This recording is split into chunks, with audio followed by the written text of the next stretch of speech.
Halo penonton Jurnal Properti Indonesia, kali ini dengan Risma Gandhi. Bertemu kembali, Alhamdulillah dalam keadaan sehat. Kali ini tema kita adalah mimpi rumah murah bagi komunitas disabilitas. Dan Jurnal Properti Indonesia sangat beruntung karena kali ini kita ada kedatangan tamu narasumber yang cukup senior. Beliau adalah mentor, guru saya, teman baik saya, lebih dari sahabat, adalah Bapak Wawan Darmawan, Wakil Ketua Umum DPPA Persi. Sebenarnya kenapa saya ajak beliau menjadi narasumber tema ini? Karena sejarah panjang. Beliau pernah memperjuangkan tunanetra untuk mendapatkan rumah KPR dan itu sampai sekarang terngiang terus di telinga saya dan ingin meng-up dalam berita Jurnal Properti Indonesia bahwa bisnis is okay bisnis, tapi tetap kita harus punya perjuangan untuk masyarakat yang betul-betul membutuhkan. Selamat siang, Pak Wawan. Selamat Apa siang, Bu kabar? Risma. Ya, Baik. saya sih panggilnya Kang Wawan, nggak pernah Pak Ya, Wawan. ya, Kawan ini di Apersi udah cukup lama ya, kawan ya. ya. Kalau boleh Mbahnya ya. cerita, kalau boleh cerita perjalanan eh, di organisasi dan di perumahannya, di bisnis perumahan subsidi dan komersil, Kang Wan ya. Ya, sebagian komersil, sebagian subsidi. Ya, boleh dong cerita kita gimana perjalanannya ini selama di organisasi dan di bisnis properti. Ya, Silakan Kang Wan. ya. Terima kasih. Assalamualaikum warahmatullahi wabarakatuh. Terima kasih Bu Risma sudah memberi kesempatan ke saya untuk menceritakan apa kiranya yang menjadi sebetulnya mimpi-mimpi kita sebagai pengembang. Betul kata Bu Risma tadi, kita ini insya Allah tidak saja melulu mikirin jualan, KPR, jualan sebagai intinya ingin membuat sesuatu yang merupakan ibadah gitu ya. Apa itu ngurus yang tidak punya kerja tapi bisa memiliki rumah yang apa pekerjaan yang informal itu, kemudian yang berpenghasilan rendah, yang selalu kita dari dulu menyuarakan kepada pemerintah untuk ingat terhadap Undang-Undang Dasar bahwa papan juga menjadi tanggung jawab negara. Lika-likunya memang sangat unik gitu ya, karena mungkin sudah menjadi guratan takdir saya selalu dalam posisi berjuang untuk menjadi yang pertama. Jadi dulu zaman kami sebagai pengembang di REI, semuanya kan dulu REI, tahun 90 sampai sekitar tahun 95 saya sekretaris REI Jabar, salah satu waktu itu ketua DPD REI-nya Pak Aska Suseta. Tapi mohon maaf ketika saya aktif di REI itu saya melihat porsi rumah sederhananya terlalu kecil dari apakah itu berupa kebijakan, kemudian keberpihakan daripada pemerintah. Jadi kita melulu karena namanya REI, real estate gitu. Jadi sangat kental terhadap sesuatu yang menengah atas. Nah, di banyak kegiatan saya sebagai salah satu anggota dan pengurus ingin sekali berpikir dalam posisi bagaimana masyarakat berpenghasilan rendah ini bisa terfasilitasi oleh kita, oleh networking kita sebagai mitra pemerintah ya dalam hal ini mitra Provinsi Jawa Barat. Nah, untuk kemudian akhirnya terbentuklah Apersi. Apersi itu memang semuanya anggota REI, tapi terus terang saja UKM-nya REI gitu. Jadi kami berkumpul di Apersi tahun 2000-an gitu, sehingga ada deklarasi, tapi tidak kebetulan saya sedang ada dinas di luar negeri selama 5 tahun sebagai penanggung jawab kantor dagang pemerintah Jawa Barat yang saat itu gubernurnya Pak Dani Setiawan. Jadi ketika perjuangan awal saya ikut, tapi ketika deklarasi saya sedang di luar negeri.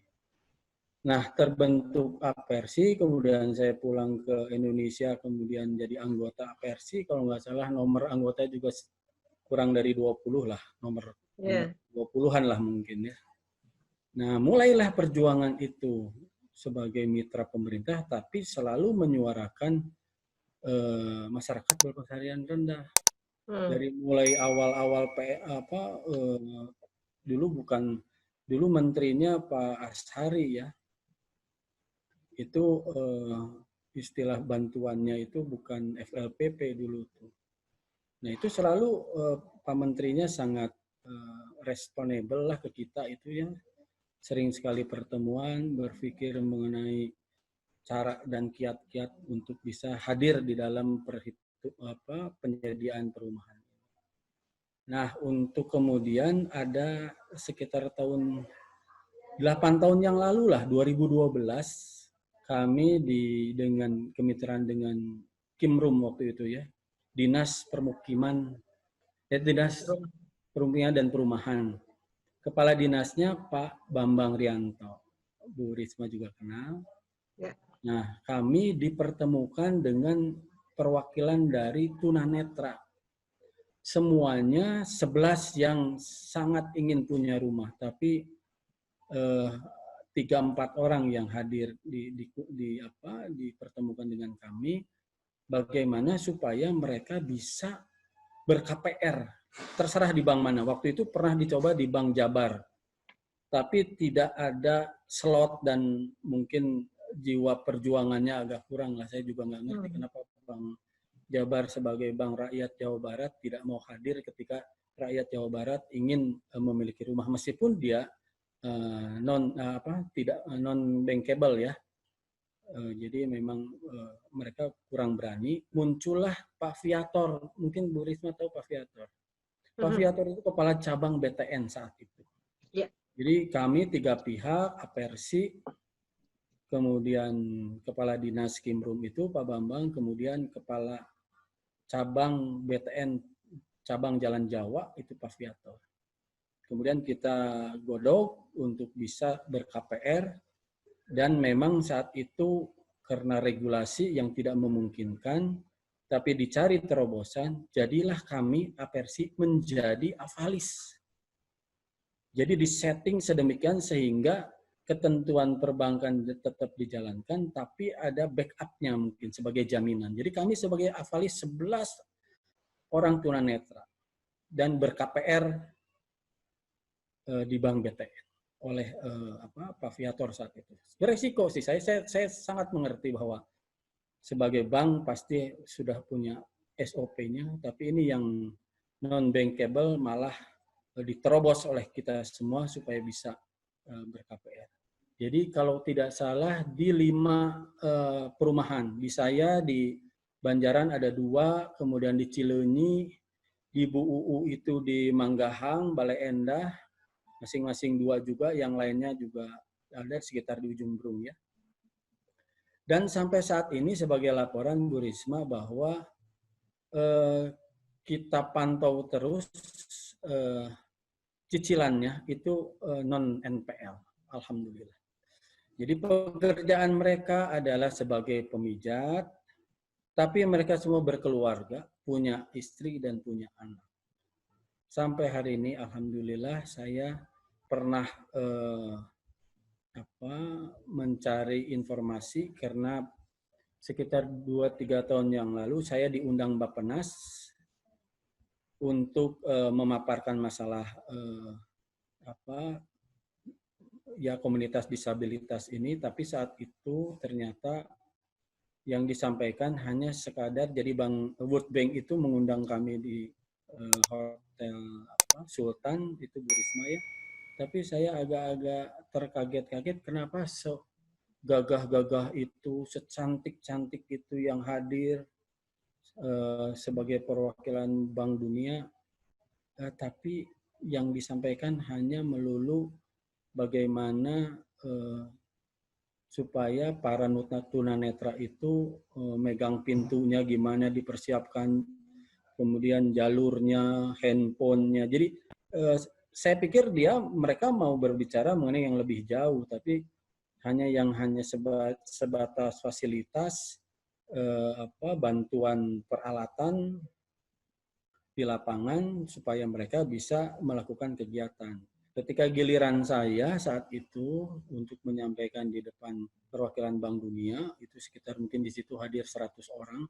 Dari BTN Pak Agus Rio, Bu Risma ya hadir. Itu kita sampaikan apa yang sudah kita lakukan BTN dengan kami, bahwa kita sudah ber-KPR, berkendiaan perumahan untuk yang tunanetra.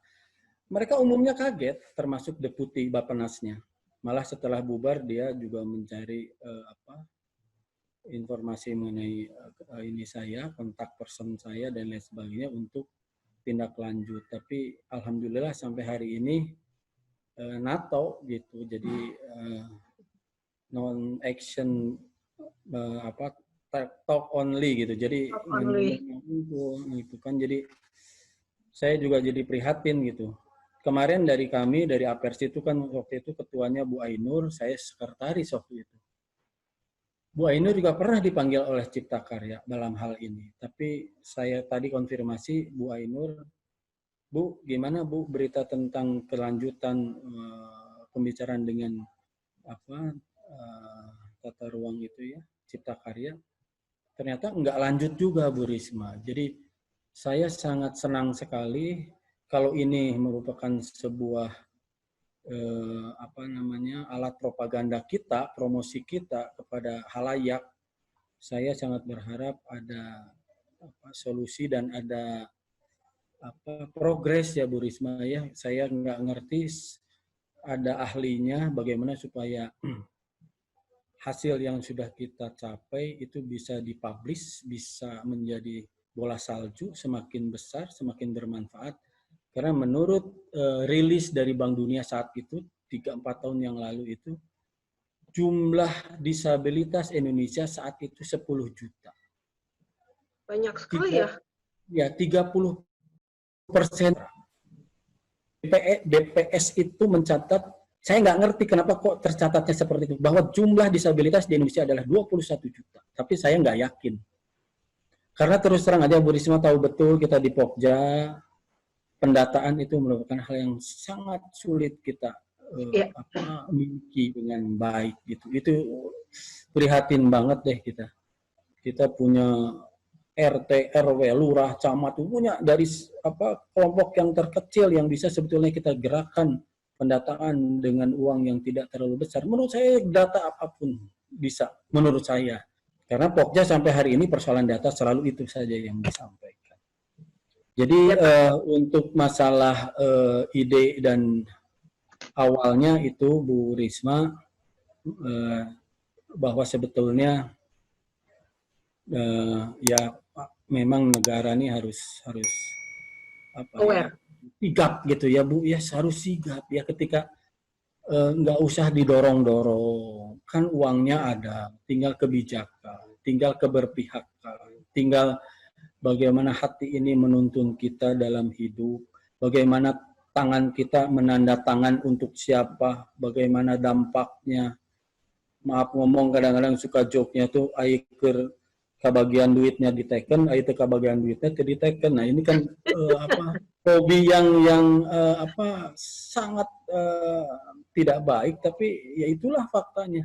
Karena kalau pemerintah itu concern terhadap ini, kan mereka kan sudah ikut berunding di sini, sudah pernah kita sebagai trigger ya, 11 orang ini sampai hari ini non NPL, ya. Padahal mereka juga banyak yang ingin, yaitu banyak mimpi-mimpi. Itu sudah bukti bahwa bisa terwujud, Pak. Ya itu, jadi mimpi-mimpi kita, Bu Risma, saya mungkin kita nggak terlalu berbeda ya dalam menapaki sebagai pengusaha pengembang ini. Mimpi-mimpi kita akan wujud, bahwa kita tidak hanya sekedar penyediaan perumahan bagi yang memang mudah untuk memiliki. Kita kan semakin susah yang kita hadapi kan semakin bernilai diri kita. Itu aja mungkin. Ya. untuk menindaklanjuti yang sempat terputus itu, Pak, ide dari Pak Wan sendiri, apa yang harus kita lakukan? Dalam hal ini jurnal akan terus menggaungkan, Pak, terkait dengan masalah kebutuhan perumahan untuk disabilitas ini. Memang Apa yang harus kita ya, lakukan, Pak? ya tentunya memang kerja bersama yang menjadi apa namanya modal utama kita, kerja bersama, kolaborasi, bahwa masing-masing melakukan sesuai bidangnya. Jadi kita sebagai pengembang jelas dari sisi pasokannya. Kita jamin, kita pasok, bikin rumahnya, tipe, kemudian biaya yang memang kita sudah sepakati. Jadi bagian kita sebagai pengembang adalah pasokan.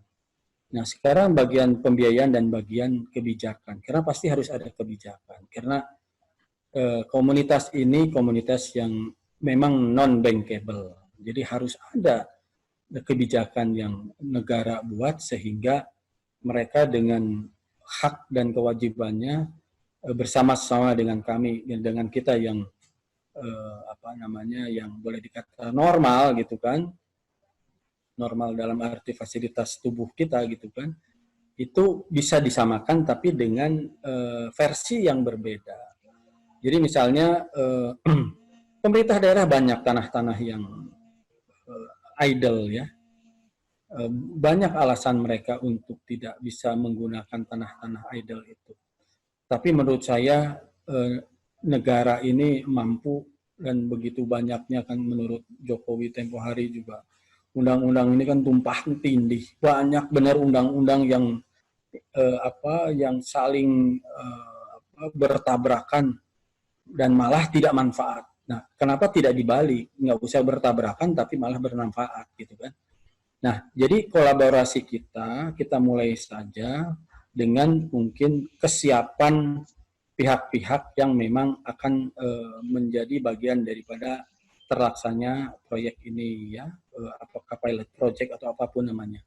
Pengembang kami siap, kami juga sudah tanya tadi ke teman-teman, siap kita untuk berperan, sudah kita sampaikan, insya Allah Bu Risma, kami sebagai pengembang siap pasokan dan segala macam kemudahannya, harga murah dan lain sebagainya kita akan coba. Nah, kemudian dari sisi pembiayaan, mungkin BTN sudah pengalaman, kita tinggal terus ajak mereka. Karena Pak Viator sampai hari ini kita komunikasi dengan beliau masih tetap memantau hal ini.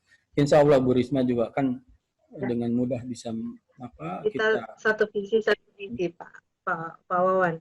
Kang Wan, ini kan kita kalau bicara masalah pengadaan rumahnya, kita sudah terbentuk dari asosiasi-asosiasi perumahan seluruh Indonesia.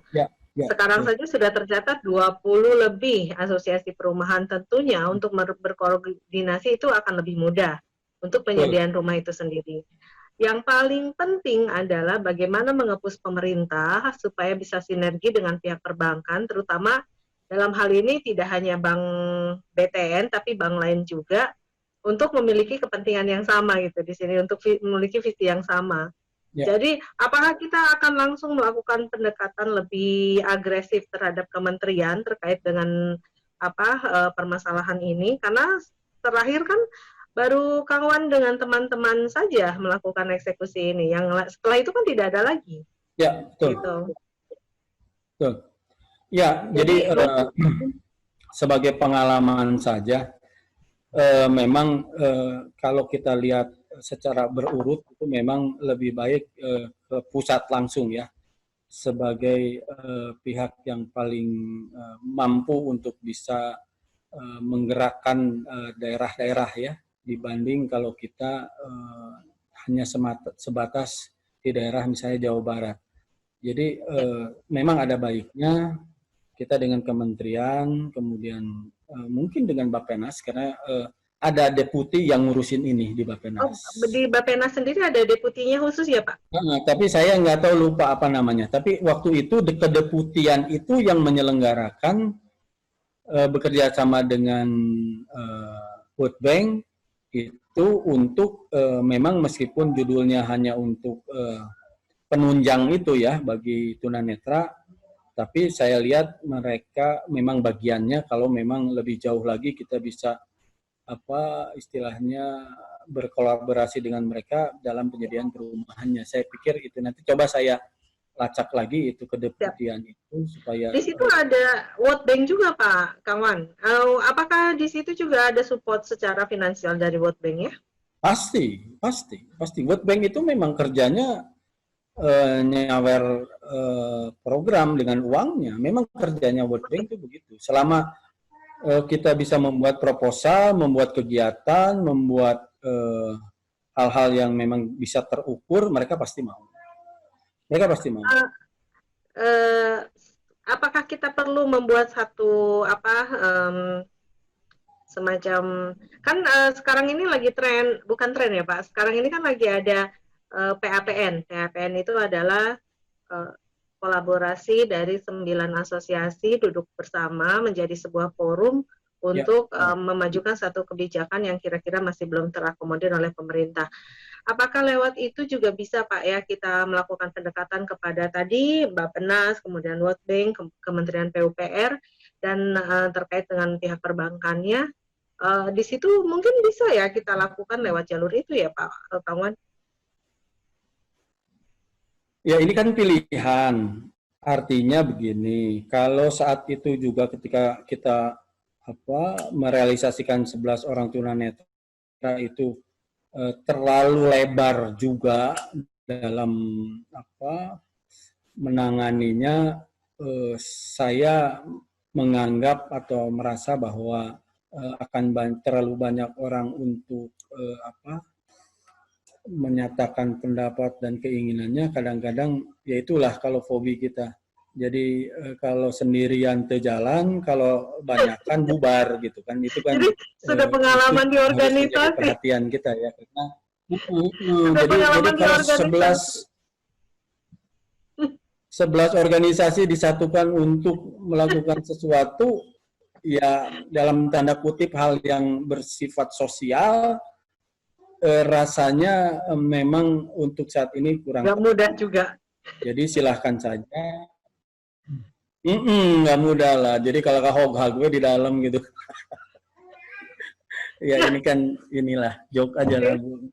Karena memang di dalam organisasi menyatukan banyak orang, isi kepalanya berbeda dan punya agenda masing-masing. Kadang memang malah jadi sulit untuk bukannya nambah lebih kuat, tapi malah bisa nambah lebih sulit untuk maju gitu ya Pak ya? Nah faktanya begitu. Ya. Jadi, maksud saya kalau misalkan ini bisa diperjuangkan, kenapa tidak Kang Wan? Kita masih ada harapan besar terkait dengan misi yang sangat mulia ini. Mudah-mudahan bisa kita jalankan gitu ya Kang Wan ya.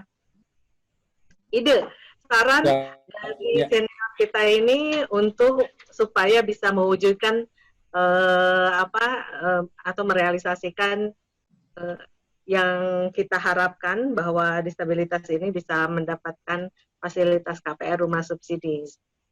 Saran dan arahannya Pak Kawan. Oke, kita sepakat dulu bahwa goals kita adalah kaum disabilitas ini bisa kita rumahkan. Jadi kita goals-nya itu ya. Nah, untuk bisa merumahkan memang perlu misi yang kita yang tadi itu melalui kolaborasi itu ya, yang harus kita jalankan.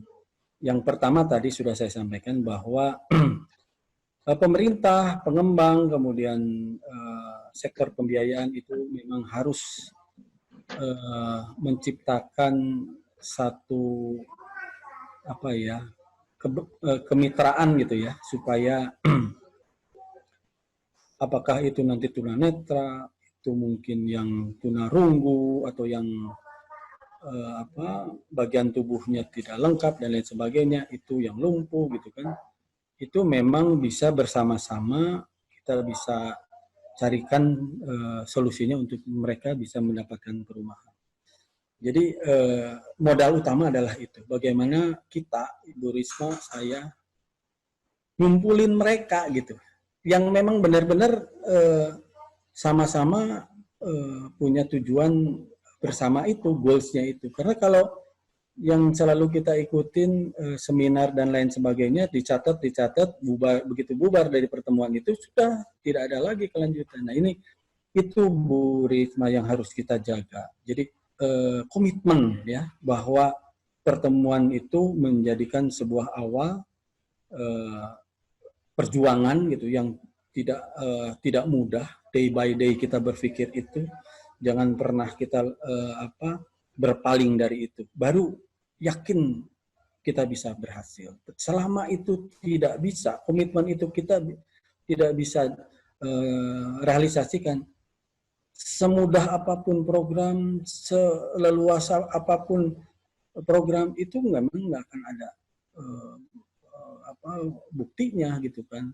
Pasti akan banyak hambatan. Sepertinya berat gitu yang dilakukan. Tapi kalau komitmen itu bisa kita sepakati, monggo. Karena banyak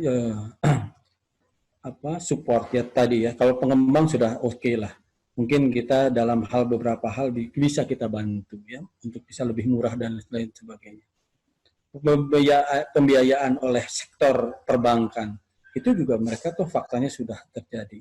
Yang ketiga, pembiayaan yang mungkin dan kebijakan yang mungkin dilakukan pemerintah daerah melalui APBN.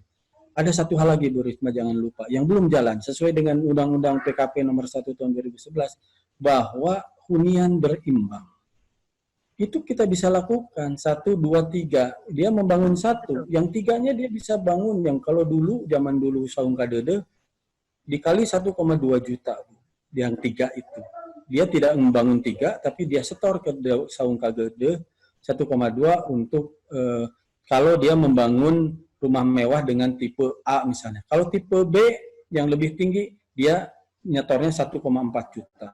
Kalau yang lebih tinggi lagi luas lahannya 1,8 juta. Jadi ada klaster-klasternya sehingga dia bisa membayar. Nah, uang itu bisa seperti saung kadede kita kumpulkan untuk diantaranya memang membangun yang untuk kaum disabilitas ini. Jadi komitmen dulu Bu, itu komitmen dulu, semua akan ketemu, semua akan terbuka lebar. Seperti yang kita sudah lakukan untuk 11 orang ini. Komitmen dulu.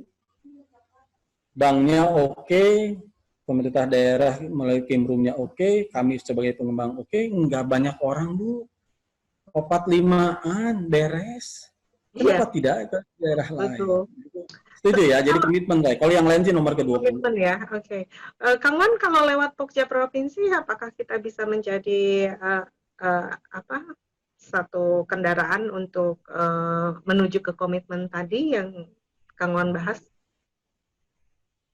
Jadi ini ada undang-undang yang baru ini mengenai Pokja ini. Ada Undang-Undang 12 tahun 2020. Itu berisi bahwa untuk yang Pokja itu murni ASN. Isinya Pokja itu murni ASN. Kemudian dibentuklah melalui Undang-Undang nomor 12 itu namanya forum. Forum itu dibentuk oleh Pokja. Forum itu boleh stakeholder. Jadi bisa pengembang, bisa apapun di situ. Berarti sekarang kita akan di bawah Pokja dalam kondisi forum gitu ya. Sekarang lagi transisi. Oke. Oke lah kalau gitu berarti bisa lewat forum.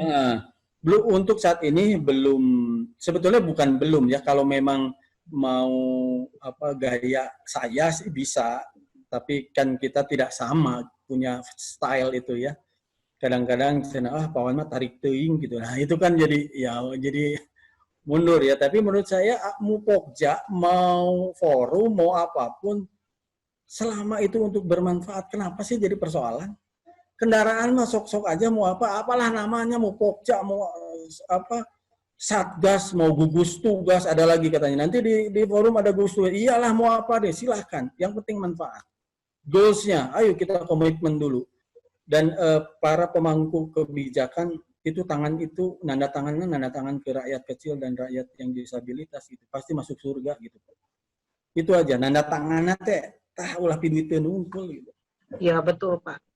Kalau misalkan program ini bisa jalan, Pak, perumahan kita akan siapkan 2 unit rumah untuk disabilitas dari Jurnal Properti Indonesia. Mudah-mudahan bisa terwujud dan Amin, akan amin, kita amin. kawal terus Alhamdulillah, amin. kawan. Sampai kapanpun juga akan kita kawal terus perkembangan dari, karena ini juga salah satu tanggung jawab dari pemerintah tentunya kan, bukan Iya, hanya kita iya, saja yang harus undang-undang Bu memikirkan itu. semuanya. Siap, siap, siap. Oke. Sedikit lagi ya, terakhir. Kalau memang kita mau dan Ibu Risma dengan jurnal propertinya menjadi leader ya. Karena kalau kita dorong-dorong pemerintah jadi leader ya sok malah jadi kalah labur nanti nggak mau ketemu dengan kita lagi biasanya itu. Jadi coba aja kita semangatkan, kita deklarasikan, kita membuat satu perumahan untuk kaum disabilitas dengan 100 unit. Ya, kita coba. Sok kita niatkan ya. Ayo kita inilah mulai ya. Nanti kendalanya akan ketemu, biarin aja. Itu akan jadi pinter dah pastinya juga karena kita tadinya tidak tahu apa-apa. Nah, tapi saya sedang ya buka-buka literatur bagaimana sih misalnya kita bangunnya untuk tunanetra dulu lah, karena tunanetra ini kan yang sempat duluan, meskipun sebetulnya yang yang tidak punya tangan, tidak punya kaki, saya bermimpinya kita bikin perumahan 100 unit buat mereka juga dengan pekerjaannya. Seperti di Bandung Selatan itu pekerjaan bikin payet-payet Bu ya, bikin payet buat baju kebaya, buat itu di Padalarang ada di mana-mana. Jadi perumahan itu dibentuk, diciptakan juga dengan mereka untuk bisa menghasilkan uangnya. Bikin payet, menjahit, kan mereka mampu menjahit. Jadi kita dorong, jurnal properti mendorong supaya para pengusaha besar itu memberikan jatah pekerjaannya kepada mereka. Termasuk misalnya untuk ya bisa Borma, bisa Gria, bisa apa yang kita dikasih jatah untuk UMKM juga adalah produk-produk dari satu kawasan perumahan 100 unit ini yang terdiri dari orang-orang yang disabilitas. Mereka bisa ngegoreng keripik, bisa menjahit, bisa ini deh Bu, cobalah kita niatkan untuk itu, insya Allah akan terima. Meskipun tidak akan banyak orang yang bantu kita, itu udah nasib kita lah. Udah pengalaman soalnya. Ya, jadi nanti jurnal Next akan membuat satu semacam poster atau acara berkala yang rutin terkait dengan target penyediaan 100 unit rumah untuk disabilitas gitu ya Pak. Nanti akan ada respon-respon yang masuk, akan saya share juga ke kementerian, ke tadi Bappenas ya kan, kemudian di perbankan, nanti di situ kita akan tampung dulu apa yang respon dari stakeholder. Setelah itu mungkin baru kita mengacu kepada komitmen ya, kawan gitu ya. Ya. Memang itu yang saya harapkan. Mungkin misalnya perumahan buat tunanetra nggak usah bikin taman, kan mereka juga tidak lihat bunga-bunga. Gitu. Tapi membuat taman dengan versi tunanetra. Kita dengan 100 rumah bikin taman, tapi mungkin hanya wanginya aja, wangi daun-daunan, wangi itu membuat mereka juga Tapi sekarang juga dalam kondisi apa adanya, mungkin mereka juga nggak akan terlalu kesulitan kali Pak. Tapi memang akan lebih nyaman di dalam komunitas tersendiri ya Pak ya. Oh ya, satu lagi, ketika di World Bank para penyandang disabilitas itu hadir di situ, dan saya tanya ke mereka, ibu kalau dikasih perumahan, dikasih unit rumah, ibu mending di perumahan orang normal atau ibu di perumahan yang sama senasib dengan ibu? Dia jawab senasib, karena yang tadi saya bilang ngobrolnya kan nyambung gitu. Kalau mereka ngobrol dengan kita yang ya maaf ngomong sempurna gitu kan, mereka nggak pede, jadi perhatian gitu kan, jadi istilahnya orang tuh mengarunyakeun gitu ya, kasihan gitu kan. Mereka nggak perlu itu, mereka perlu di rumah yang ketemu dengan orang-orang yang senasib, ngobrol nah heureuy memang hari keadaan mereka gitu kan, jadi candaan kan buat mereka kan keadaan mereka itu. Dan Jadi fasilitas perumahannya tentunya disesuaikan, nggak bisa sama khusus, dengan khusus fasilitas betul, perumahan sekarang kita ya. betul, betul. Dari Mhm. Oke, ini menurut saya Menarik luar Bu. biasa, Kang Wan. Ini harus kita Ya. perjuangkan dan ini adalah titik awal dari Jurnal Properti Indonesia memperjuangkan menambah satu misi lagi, yaitu mewujudkan perumahan untuk disabilitas ini. Tentunya ini tidak terlepas kembali lagi bahwa ini adalah tanggung jawab pemerintah. Pemerintah harus Ya. betul-betul aware terhadap ini supaya eh, yang digaung-gaungkan dengan Ya. rumah subsidi tepat sasaran itu akhirnya tepat sasaran, bukan lagi hanya gaung yang tidak isi gitu ya, kawan ya. Oke. Iya, oke, kawan terima kasih sekali atas waktunya hari ini, sangat Sama-sama. bermanfaat terutama buat teman-teman kita disabilitas. Tentunya akan ada harapan baru menunggu perjuangan kita untuk mewujudkan semuanya. Mudah-mudahan pemerintah, perbankan mendukung dan betul-betul ikut serta. Tentunya kalau teman-teman asosiasi, bagaimana kita menggerakkan, mereka juga akan tergerak lah hatinya, mudah-mudahan. Amin. Terima kasih waktunya Kang Wan, sehat Sama-sama. selalu, sukses. Oke, Amin. pemirsa Jurnal Properti Indonesia, kali ini bahasan kita mengenai penyediaan perumahan untuk disabilitas bersama Kang Wan, yaitu uh, Waketum dari Asosiasi Apersi yang cukup senior dan memang telah memperjuangkan perumahan untuk tunanetra di Jawa Barat. Dan ini harus kita apresiasi, mudah-mudahan banyak kawan-kawan yang lain yang memiliki visi misi seperti ini. Jurnal Properti Indonesia, Risma Gandhi. Wassalamualaikum warahmatullahi wabarakatuh. Terima kasih sudah menonton video kami. Jangan lupa subscribe, like, dan komen. Sampai jumpa di video berikutnya.